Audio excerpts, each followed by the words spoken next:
Hello, people. Hello, Hi. hi. Hi, everyone. We're gonna get started just because we're already starting a few minutes late. We have lots of interesting things we want to share with you. Thank you, everyone, for joining this session. It's about empowering students as partners for sustainability at higher education institutions, and we'll be using case studies from the Responsible Futures program and introducing the Responsible Futures program as well as a tool and a mechanism to empower students and work with students. So just some housekeeping before we get started. We will record this session. So I'll just ask you, Therese, if you don't mind pressing record on the session. So we have a recorded version that we can share with colleagues. So don't worry too much about taking notes. Feel free to fully engage with the session. You will be sent the slides as well as the recorded version. Um, Please keep your microphone muted as well, just so we can all hear each other and not have any background noise.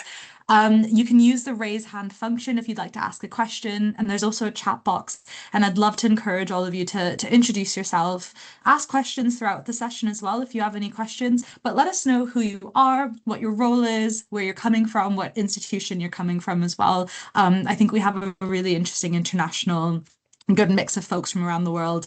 And I anticipate there'll be quite a few folks coming in throughout the call as well. Okay, so the agenda for today. So we'll do a short welcome, introducing ourselves and introducing what we'll be speaking about. I'm going to talk a bit about students as genuine partners for sustainability, how we can work with students, why we should be working with students.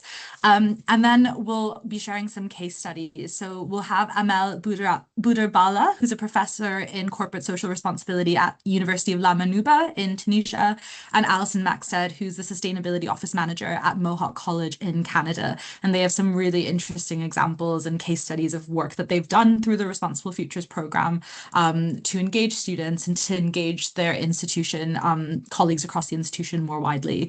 We'll then end with an overview of what exactly the Responsible Futures program is, how you can get involved, and any further information you might need to think about your next steps. So some brief introductions. I'll go first. My name is Sonia Prez. I'm a senior project manager at Students Organizing for Sustainability. I work very closely with Isabel, who I'll hand over in just a moment to introduce herself. We'll also introduce our organizations in just a moment, but I just want to say that I lead on Responsible Futures with Isabel. I come to my international work with both personal and professional experience. I have studied in the Canadian and the UK education system. I'm of South Asian cultural heritage. I've lived in a number of different countries. So I'm really interested in how we can, as an international group, have conversations about tackling the climate crisis and actually do work together to improve our education system to do this. So I'm very passionate about international collaboration for sustainability. Isabel, can I go to you to briefly introduce yourself, please? Yes, thanks so much, Sonia, and hello everyone. Welcome to join to this webinar. Thanks so much for joining. So my name is Isabel. I work as a senior program officer at the International Association of Universities, and I'm really happy to be working on this incredible program with Sonia for the last, I think, 3 years. And I also really find it very inspiring to see how it is empower students, empower staff, and different universities. And also being supported today by my colleague Therese Edgeroot, who is working at the IAU as well. So back to you, Sonia. Thanks so much. Thanks, Isabel. So who are we? So I'm from an organization called Students Organizing for Sustainability, or SOS UK. We are a student-led organization, and our main mission is to transform the education system for sustainability and for sustainable development in partnership with students. So we do this by delivering programs. We do a lot of advocacy work where we partner students with their institutions to work together to make changes in how teaching and learning takes place. And we also do a lot of campaigning work as well. And so our idea really is that we want to get students to not just know about the challenges that we're facing, but to actually have the skills to lead on taking action. We also want to ensure that sustainability is deeply embedded and interwoven into all teaching and all education from early years to adult learning. And we also want to make sustainability more inclusive so that students and educators across the world, in the global north, in the global south, have an actual say in how we're responding to the climate crisis. What I will say as well is that we're based in the UK, but we work internationally, and we're also a member of SOS International, which is an international membership group. And the presidency currently sits with a student group in Latin America. Over to you, Isabel, to introduce the IAU. Thanks so much, Sonia. Yeah, we're going to really keep this introduction short, but it's so you know that which directions like we're coming from. I already said that I work at the International Association of Universities. We're an associate partner of UNESCO, based at UNESCO headquarters in Paris, but we're an independent membership-based association of higher education institutions who just celebrated 75 years last September. So we go way back in history, which is really great. But also we've been working for 30 years on sustainable development. So this is the work area that I am working on. HESD in short, where we have very different activities that I'll just not go into that much detail. But in general, the reason why we're partnering on this Responsible Futures program with SOS UK is also that we're very much convinced of providing these sort of capacity building programs for providing support to higher education institutions working in sustainable development. And we had very positive feedback already. So one of them, I added to the slide of a colleague saying that Responsible Futures International presents a unique and impactful opportunity for higher education institutions to put strategy into action, to network and to find synergies in their existing or emerging work for sustainable development and the SDGs. So for us, really, our work is very much founded in partnerships and collaboration in education for sustainable development and the whole institution approach, and in providing this sort of learning process through a Responsible Futures framework, individual cohort support and audit, and the accreditation. But we will explain that a little bit later on. Next slide, please. I just wanted to very briefly point out some things that we're working on the site that might be of interest for you. We have an IU portal where we also showcase actions for sustainable development from higher education. So we invite you to search or to submit also your projects, or maybe you have some upcoming events that could be of interest for colleagues. And we're conducting research. So we just opened our fourth IU HESD global survey on sustainable development that will help us understand better how higher education institutions engage with sustainable development on a strategic way and in the governance. So it is an institutional survey. One response per university or per college is what we're looking for. So this is important. But if someone's interested in that, I'll drop my email in the chat later on as well, so you can have a look. And then, of course, capacity building, part of Responsible Futures, and working with our cluster network and on different publications. So I think these were the small things I wanted to mention from the IU side, but I look very much forward for hearing from the case studies and also hearing from all the participants on their experiences in practice later on. Thank you so much. Thanks, Isabel.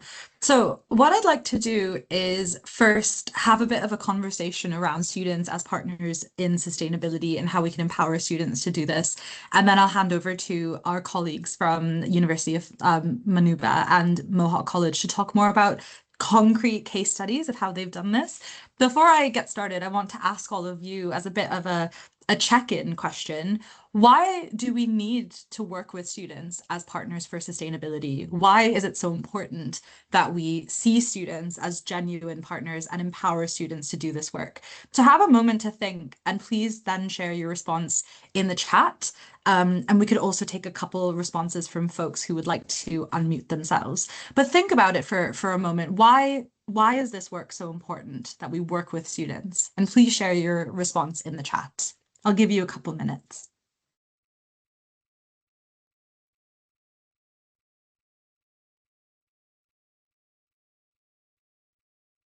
And folks can feel free to unmute yourself and share your thoughts as well.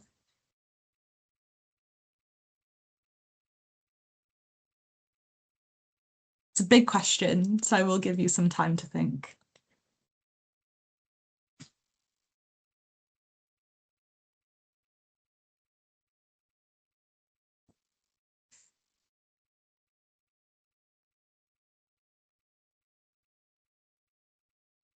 Why should we work with students as partners for sustainability?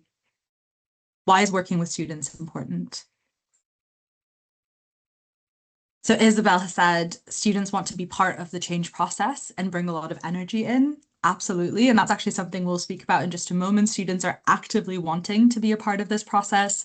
And especially when we are working in a time where people in universities are don't have a lot of capacity and a lot of time. There's certainly an element of students bringing in that energy and bringing in that capacity. Absolutely.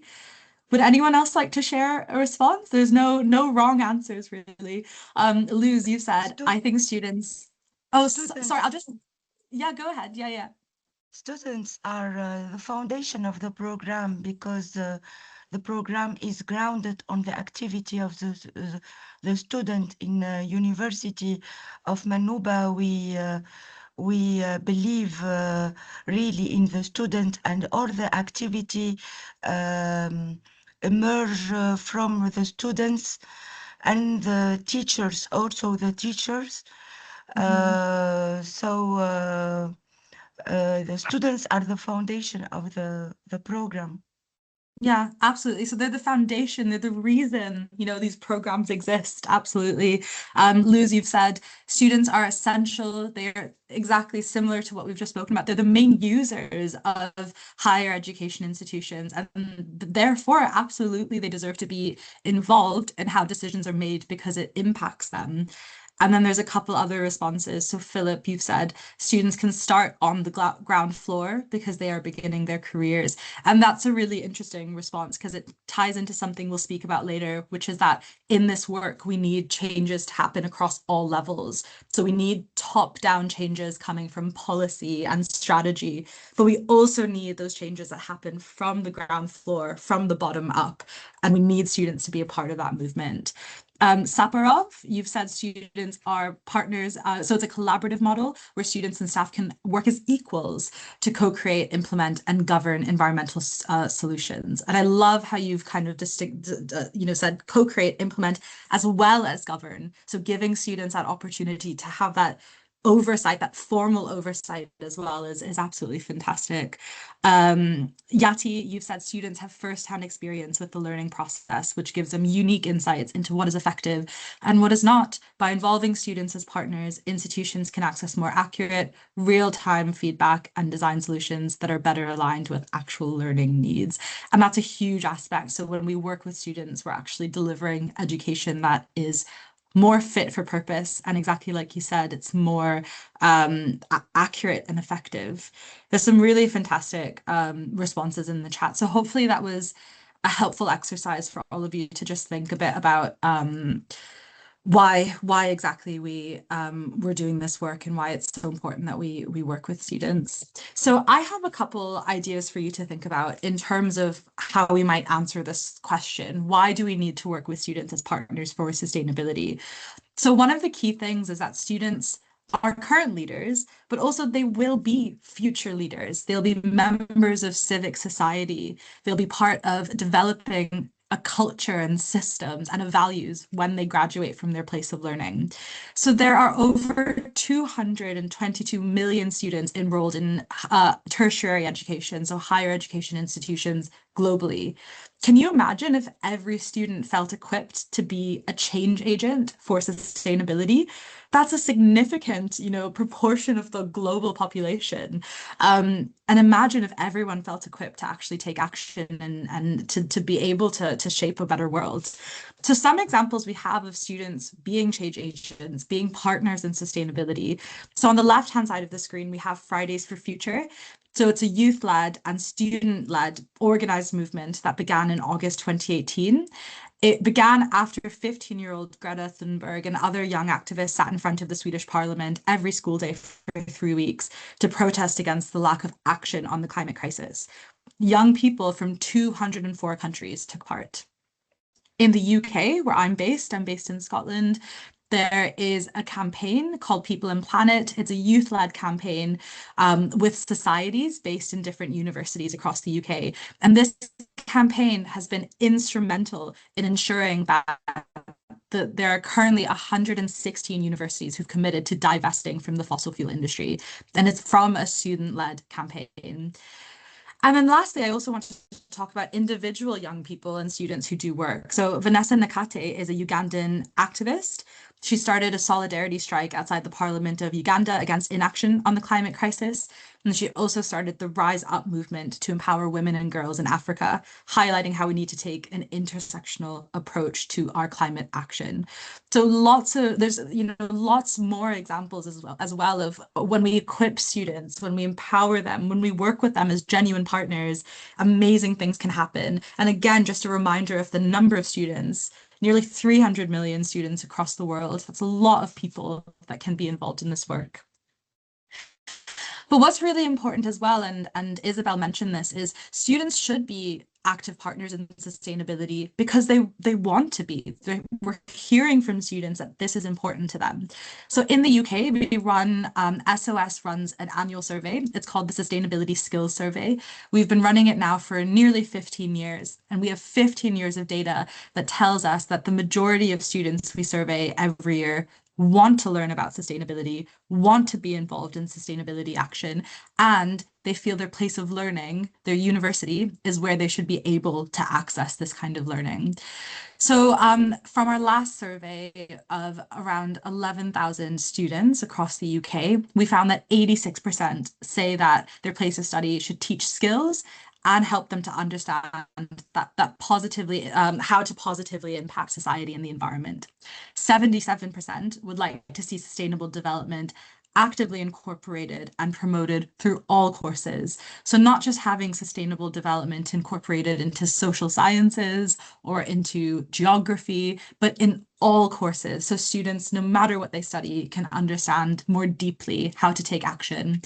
And then 70% say that knowing their place of study, knowing that it limits its negative impact on the environment and the society, actually makes them proud to be a student there. So it increases that feeling of pride and belonging, and helps the relationship between students and their institutions. Another reason why it's so important for students to be partners is because of skills development. So when we give students the opportunity to act as genuine partners, to lead on sustainability, we're helping students to hone and develop skills. Engaging students as genuine partners in sustainability moves away from students learning about the Sustainable Development Goals to actually contributing to and acting on the Sustainable Development Goals. So on the screen, we have a number of different skills. So these are skills that we want to see all learners across the world develop in order to help them to be able to shape sustainability. And it's different things like looking at global problems from the perspective of people from around the world, considering ethical issues linked to your subject or your discipline, understanding the causes of inequality in the world, challenging the way that we do things now, looking at problems using different information from different disciplines, planning for the short term as well as the long term. So when we work with students on sustainability, we're helping them to develop all of these skills, these competencies, these attributes that will help them to leave their place of learning and change the world. And also to note, these are all employable skills. So it also helps them in the job market, to have these kinds of skills enhanced and developed. And then the last thing before I hand over to our colleagues to share some case studies is when we work with students as genuine partners for sustainability, when we empower students, when we support them to be change agents, we're valuing student knowledge and experience. So this came up quite a bit in the questions that I had asked you. Many of you had said students know what they want to learn. They make education more fit for purpose when they contribute to it. They're the main beneficiaries of the education system. We deliver the education system for them. So I think when we work with students as partners, we're acknowledging that their ideas and their experiences are valuable. So in working with students ensures fit for purpose responses to the climate crisis. Students very much know the world that they will be graduating into, the world they will be working in. They know what they need to learn. They know the kinds of skills that they want to develop. Also, really interestingly and importantly, students know their culture and they know their community. They know what their community needs, what their local community needs, and they should play a role in responding to that. And I think another thing, and this is a bit more, I guess, a bit more abstract in a way, but when we work with students, we all rethink what is deemed valuable in knowledge. And I think oftentimes in higher education institutions, we're very rigid on what is important knowledge for sustainability. It might be, formal knowledge, scientific knowledge has to be very rigid.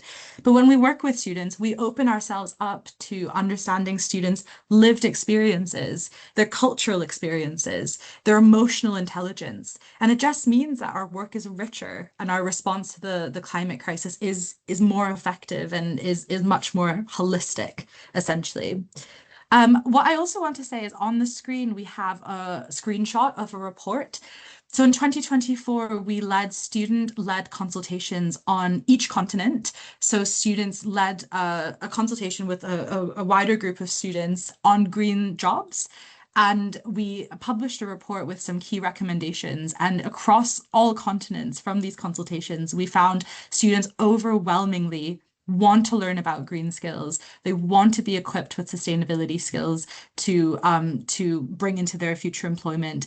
But also, very interestingly, students feel that any job that they work in can be a green job. So if they want to be a teacher or a nurse or an engineer or an artist, all of those jobs can contribute to sustainability if they are taking sustainability values into those jobs. And I just think that's so insightful from students and young people, and such a good example of how they know what they want to learn, and how they want to go into their careers with a specific set of skills. And I think through this work of partnering with students, we're acknowledging that and helping them. So what I want to do now is I've set the scene. I've provided some context. We've had a short conversation about why this is important in the first place. I'd like to hand over to our colleagues from Responsible Futures institutions to talk a bit more about the work that they have done to partner with students on sustainability. I think we'll first start with Alison, and Isabel, I think you'll share your screen with Alison's slides, and then we'll move on to Amel from the University of La Manouba. Thank you. Sounds good. Hi, everyone. So yeah, I'm Alison Maxted. I'm the manager of the Sustainability Office at Mohawk College, and I'm joining from Hamilton in Canada. We're situated about 70 kilometers outside of Toronto, and we're on the traditional territory of the Haudenosaunee and Anishinaabe nations. And I just want to take a moment to acknowledge and respect the original caretakers of this land. And I commit to my responsibility to care for and share the land and its resources, to maintain balance and to live in good relation with my neighbors. Okay, can switch the slide. You let me know if you can see the full screen, right? That's all good? Okay, yeah, it's perfect. all good. And you can go to slide 2. Thanks so much. So just to give a bit of context, Mohawk College is a public institution serving almost 30,000 learners, including full-time, part-time, and continuing education. Across 4 campuses, we have our main campus, Funnel Campus. We also have the Institute for Applied Health Sciences, which is a partnership with McMaster University, a university in Hamilton, for our health programs, applied health programs. We have a still trade campus, and then we also have an industry-allied campus for aviation technology at the Hamilton Airport. And we're really known for applied learning, strong industry ties, and we offer nearly 200 programs. We have a commitment to equity, Indigenous inclusion, and global career readiness, and which these are central to our mission. Sustainability is a key part of that. We joined Responsible Futures during the international pilot in late 2023. And we're proud to have received our accreditation under the program following our student-led audit, and we received that in January of 2025. You can go to the next slide.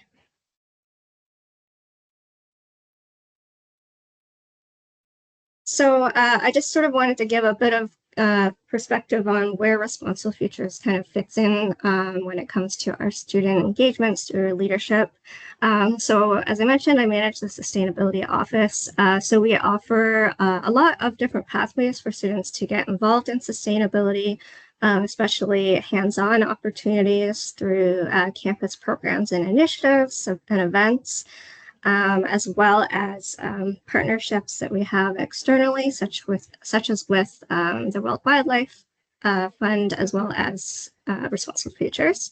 And then also through volunteer opportunities, we have a green team that's very active, that brings student volunteers from all programs together to learn about sustainability topics, help lead campus initiatives, and then also engage in it with other students on sustainable behaviors and low waste initiatives. We also have a long-standing partnership with our Students' Union dating back to 2014. We've worked together to manage a student levy that started that year that supports student sustainability initiatives and student learning opportunities. And we manage that, we've been managing that with a committee structure with the Students' Union.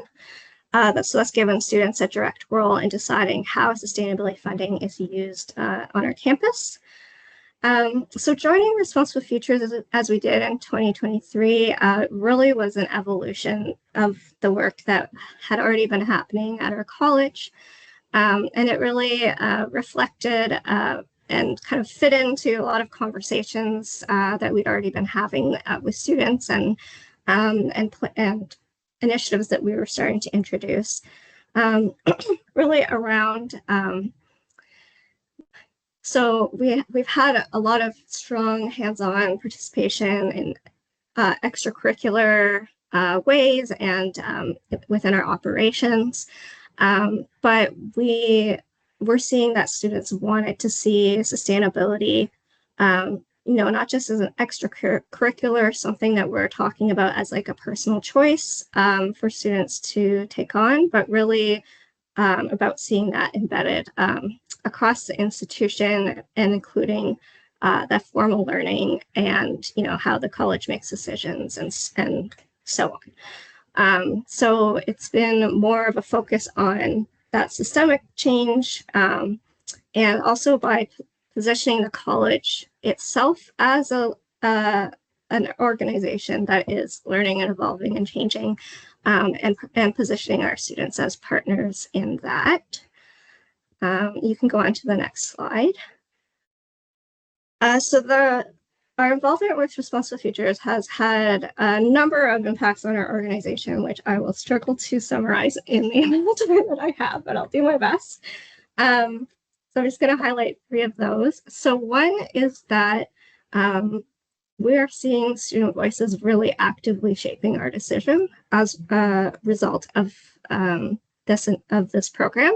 So we had, during our pilot year, we had a great group of students on our planning team who helped us sort of go through the Responsible Futures framework and prioritize what they wanted us to focus on and what they wanted to be involved in. And one of those was a student survey. So we did a student survey that reached over 2,000 of our students, which is a very strong response rate for us. And we got all kinds of insights similar to the survey results that Sonia shared that has been done in the United Kingdom. We didn't have a similar kind of survey in our context here. So we ran that survey just for our college and reaching our students. And yeah, the results were very similar, that there's a very strong demand for seeing sustainability embedded across operations and teachings, and that we were seeing this across students in all programs. And then another key finding out of that was also a desire for a career that is meaningful and engaged with social and environmental change. And so through the planning team, the survey results, as well as our audit feedback that we got from students, lots of rich feedback through that, we've really been actively using that to shape where we're going with sustainability as an institution. And it's come at a time, as I'm sure many of you are aware, that we're very resource constrained here. So it's allowing us to really focus in on like what's important to our students and what's meaningful, and really sharpen our focus. Okay, and then the second one is more meaningful engagement. So I mentioned that we've had that sort of committee with our students union for about 12 years now, which has been engaging students on using the funds for sustainability initiatives.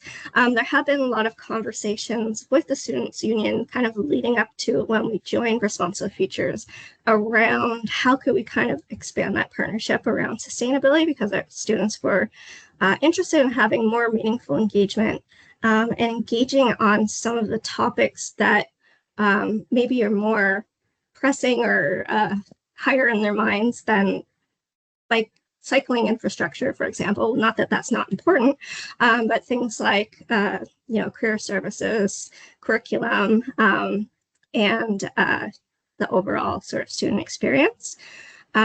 So we've been able to expand our partnership with the Students Union. And the way that we engage students, we're developing a new committee structure that sort of moves that engagement beyond the student fee to be a little bit broader and more meaningful. And then, developing these other mechanisms for students to get involved and interact. And then the third one, which I will briefly summarize because I think we've gone over time, is exposure to institutional change, which I think that's been touched on already, which is that we're working really hard on, we had been already doing sort of embedding sustainability into the institution, operations, programs, so on, but we're trying to make that work a lot more visible and participatory as a result of being involved in Responsible Futures. So making that work just more known, both through communications and then also participation. So we're working on really exposing our students to the organizational change that's happening here.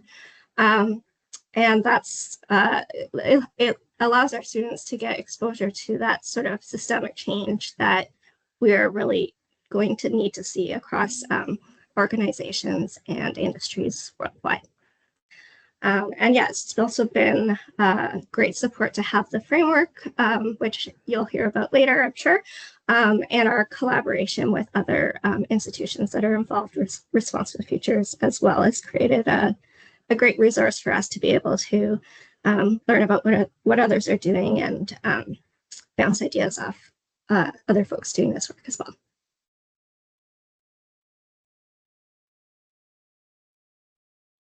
Thank you so much, Alison. Really appreciate the time you've taken to share your experience. And I think all of this concrete example is really helpful to show colleagues in this space like exactly what it can look like to work with students. I loved what you said about exposure to institutional change as well. And we find that oftentimes when students are actually given like the behind the scenes look into how an institution makes decisions and makes change, they feel more connected to their institution and they feel more like they want to be a part of that change as well. So it's a really interesting point.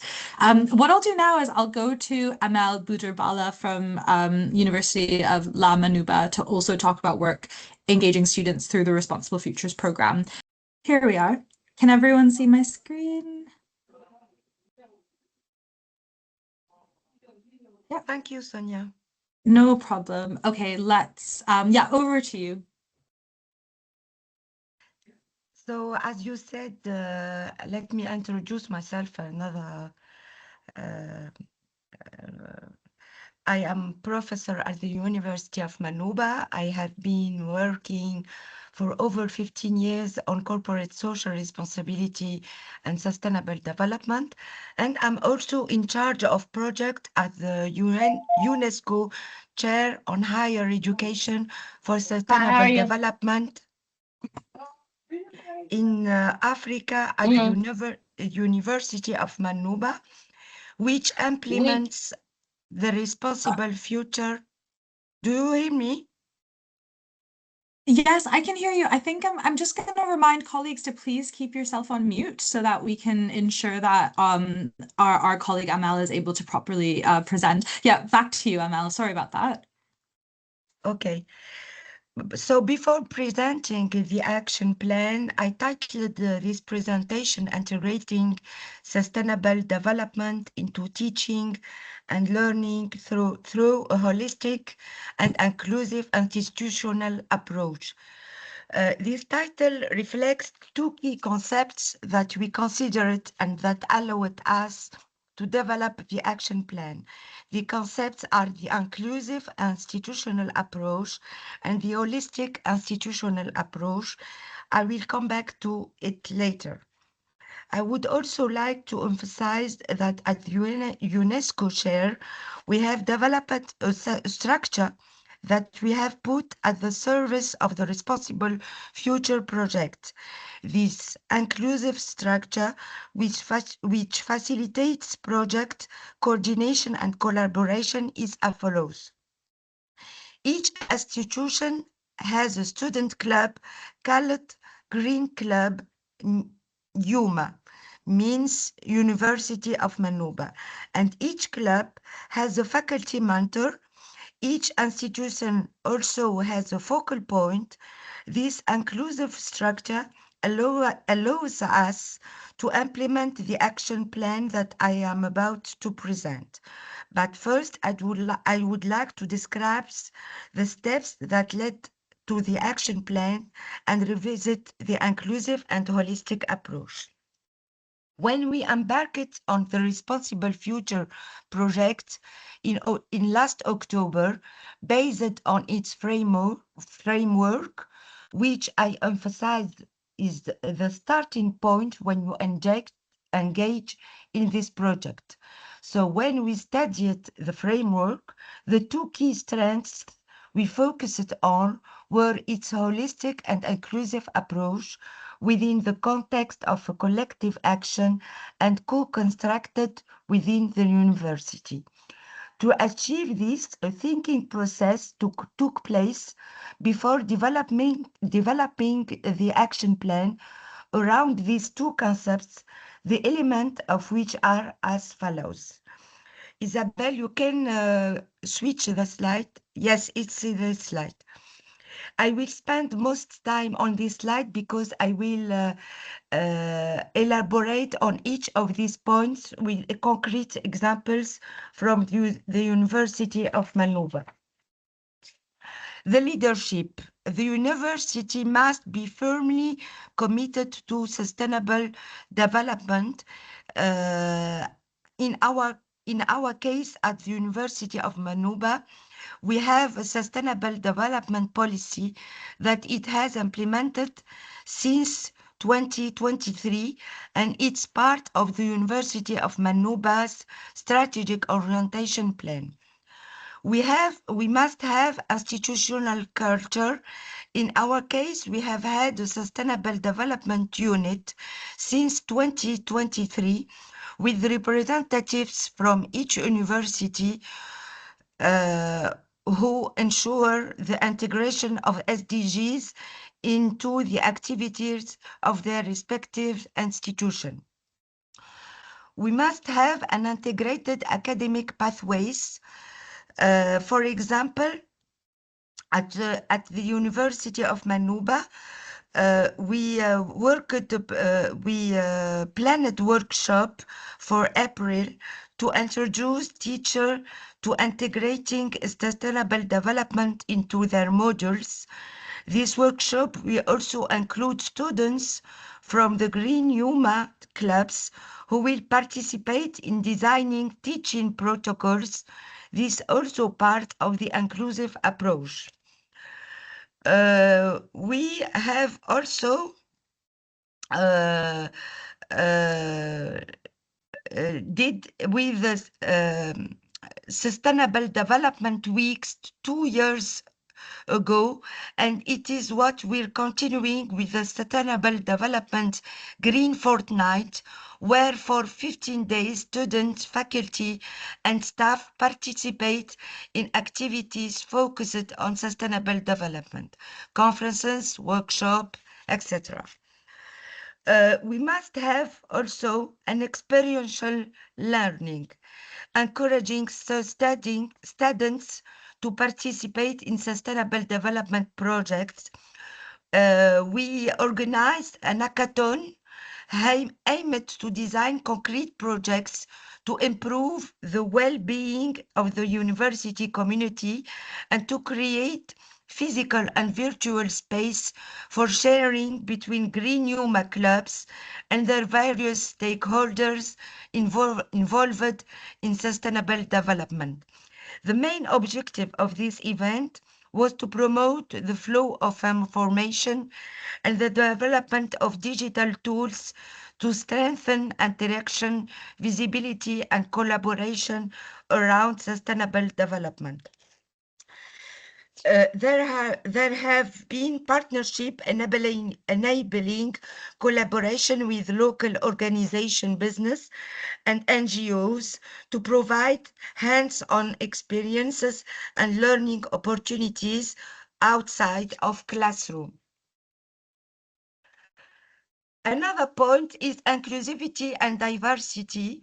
We must ensuring that all these actions involve all university stakeholders is what I explained with the hackathon project, involving a diversity of perspectives also in program development, integrating indigenous knowledge and the experiences of marginalized communities.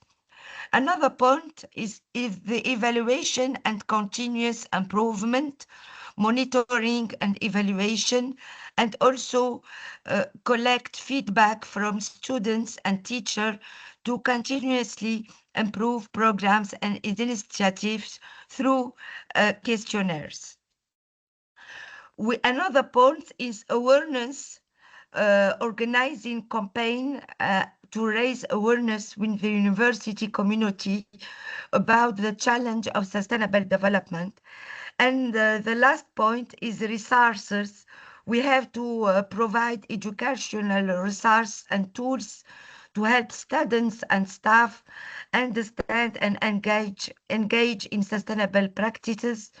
To this end, we have sponsors who support us financially, as well as the unwavering support of the president of the university.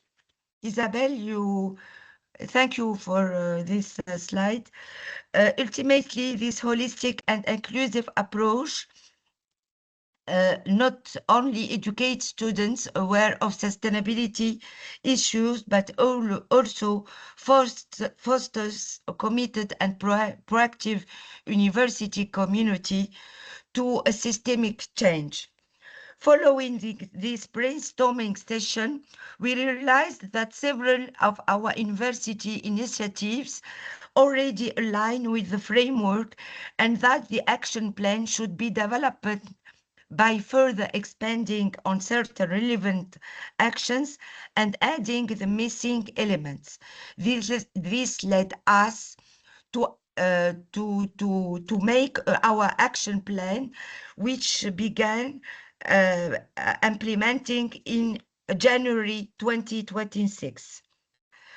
This is the action plan. We start with the General Assembly of the UNESCO Chair, where we present the project of Responsible Future. In January, February, we organized the hackathon that I presented previously. In February, we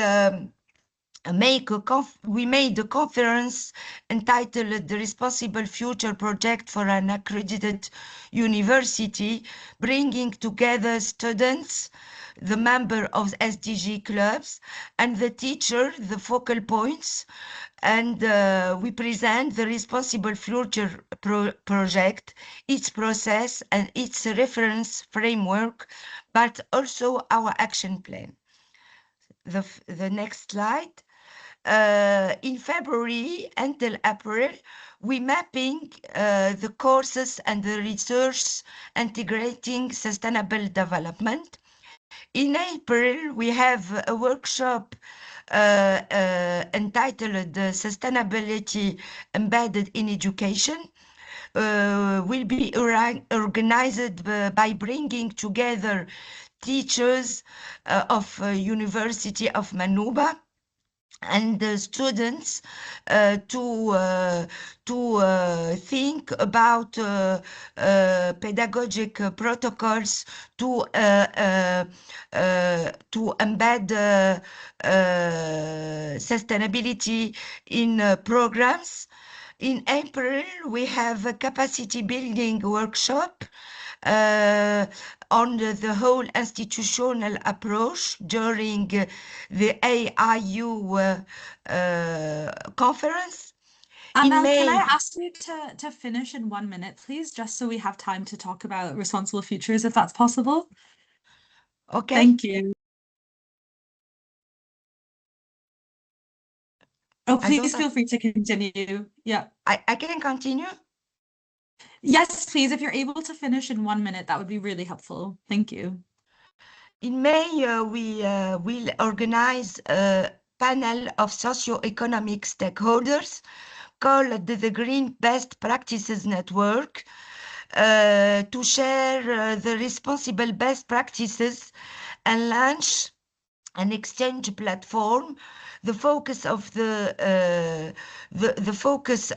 Green Yuma Hackathon in January, where companies will publish their best practices online, invite companies that are signatories of the Global Compact to participate in this panel.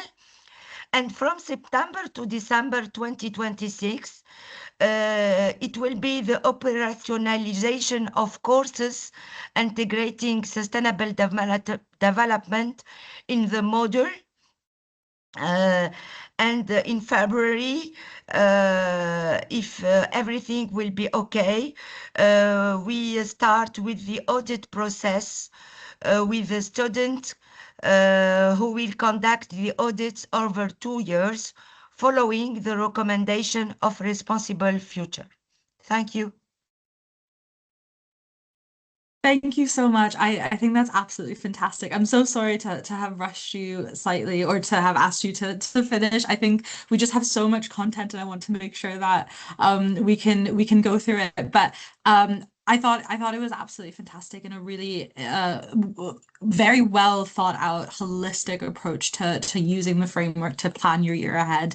And it was brilliant to see it. So merci beaucoup pour votre temps, Je vous en prie, merci. So what I'll do is I'll end with both Alison and Amel have spoken about using responsible futures in a number of different ways. And I want to just talk a bit about what the program actually is, and then give you some ideas for next steps, how you might be able to get involved. So what is Responsible Futures? It's a whole institution approach to embedding sustainability across the formal curriculum as well as the informal curriculum. So as you'll have seen from both Alison and Amel's presentations, things that students do outside of their courses as well, it plays a significant role in the program. And in particular, it's about embedding sustainability, but in partnership with students. So the program's been delivered in the UK for over 10 years now, and our international pilot began in October 2023. Mohawk College was a part of the international pilot. The international program fully launched in October of 2024. So Responsible Futures provides a tried and tested framework, as well as in-depth and ongoing support to make changes to how education is delivered for sustainability. And as Amel had mentioned, also to take stock of work that is already taking place at your institutions.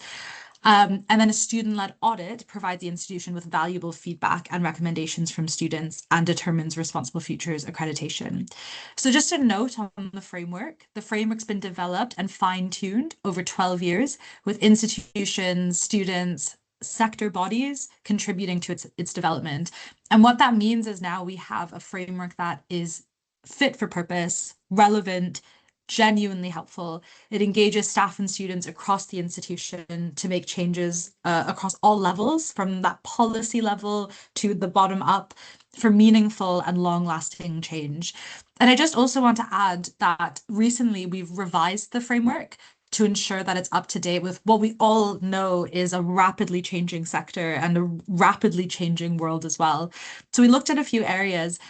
We've streamlined how institutions can use the framework and evidence their work for the audit. This is in recognition that you're all busy. You have lots of work happening. We want this to be as efficient and straightforward for you as possible. We also have a stronger emphasis on key sector priorities that have become increasingly important in the past few years, including ethical careers, green skills, your civic role, so how you positively influence local and national policy, and outreach. And we've also increased emphasis on new and emerging topics through practices and pedagogies, including lifelong learning, work for distance learning providers, guidance on artificial intelligence, and also guidance on greenwashing. So the program cycle, it's a cyclical program. So it means an institution joins, we work with you to work on the framework.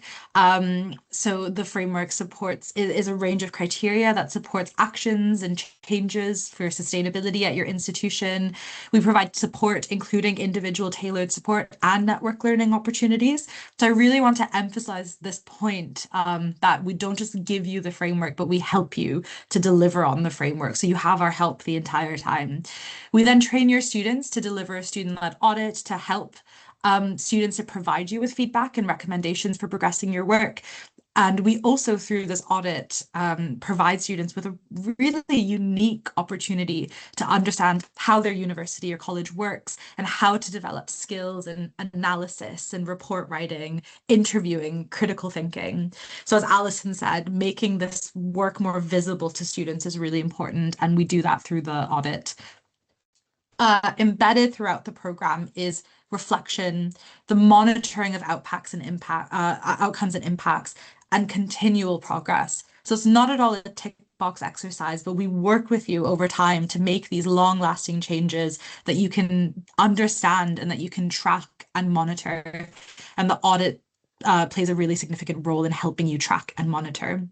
So through this whole process, institutions have engaged stakeholders across the institution for a whole institution approach, including, of course, students, alumni, presidents, governors, academics, marketing and communications colleagues, estate managers.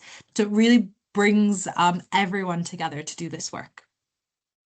Some outcomes to date is we've seen improved whole institution approaches for sustainability, more student leadership for sustainability as well. So for a lot of institutions, there weren't clear avenues or concrete opportunities for students to play a role, and this has been developed through the program.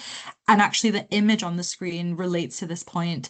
So this is student ambassadors at the University of the West Indies, and they're standing with their Vice Chancellor, Sir Hilary Beckles, and Celia Davidson Francis, who was the lead on Responsible Futures. And the students actually developed the UWE's sustainability policy that was then ratified by the Vice Chancellor. So a really clear, concrete example of student leadership.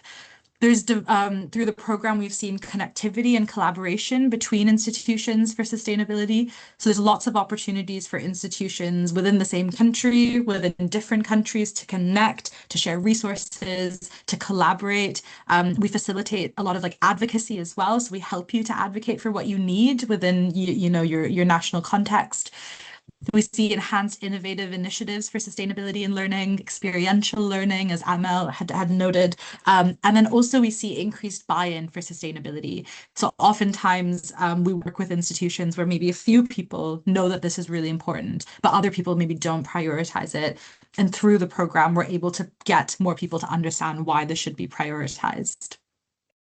And then this is just a quote from a student at Queen's University in Canada who took part in the program. She said, as a student leader in environmental justice, I know that undergraduates like us play a critical role in addressing the climate crisis. So Responsible Futures has been indispensable in helping our university assess its progress in sustainability across our institution, while also highlighting paths for future advancement. Its focus on engaging students at all levels of the audit speaks to its faith in young people's leadership abilities and ensures they are equipped with skills to make real change on their campuses and in their communities. So what are the next steps? I really want to encourage you, even if you have minor questions, to just get in touch with us. We will book a call. We'd be more than happy to talk through any questions that you have. Oftentimes, the way the program looks differs between institutions because all institutions are different. The way, your country might impact that, but also your resources, your capacity, your national policy. So we want to talk to you. We want to learn more about what's happening in your institution. How can we help you? How can this program look? Please do get in touch with us. We'd be more than happy to chat through it with you. We'll be sending you these slides as well as a program overview so you can look at more information. And of course, our website has a range of reports and case studies and whatnot, so you can go through all of that as well if you'd like and get a clear idea of what we're trying to do. So the program, when you join it, you're able to access the framework, which I've mentioned we've been working on for over a decade. It's a really useful resource, as well as a resource bank. You'll be able to access global network learning with the other Responsible Futures institutions, bespoke support from SOS and from IAU. So at SOS, we're experts in student engagement and in education. IAU, experts in international collaboration and education. So you have that support to lead on Responsible Futures through us as well. Then you'll also be able to do the student-led audit, which will facilitate for you, and through the student-led audit, look at RF accreditation subject to your audit results. So we will share all of these slides with you. We're at time. I just want to thank everyone so much for spending this hour with us, and a huge thank you to Alison and Amel as well for so kindly sharing the work that you've been doing, which is absolutely fantastic and thorough and interesting. I'm going to put my email in the chat. And as I mentioned, any questions you might have, do get in touch and we'd be very, very happy to chat with you. But for now, thank you so much for joining and we'll be in touch very soon. Thank you, everyone. Bye. Thanks so much for joining. Thanks, Sonia. Thank you, So yeah, we look Sonia. forward Thank to you, hearing from you. Isabel. Thank you very much Thank for you, Amel. organizing Thanks, such a fruitful Alison. event.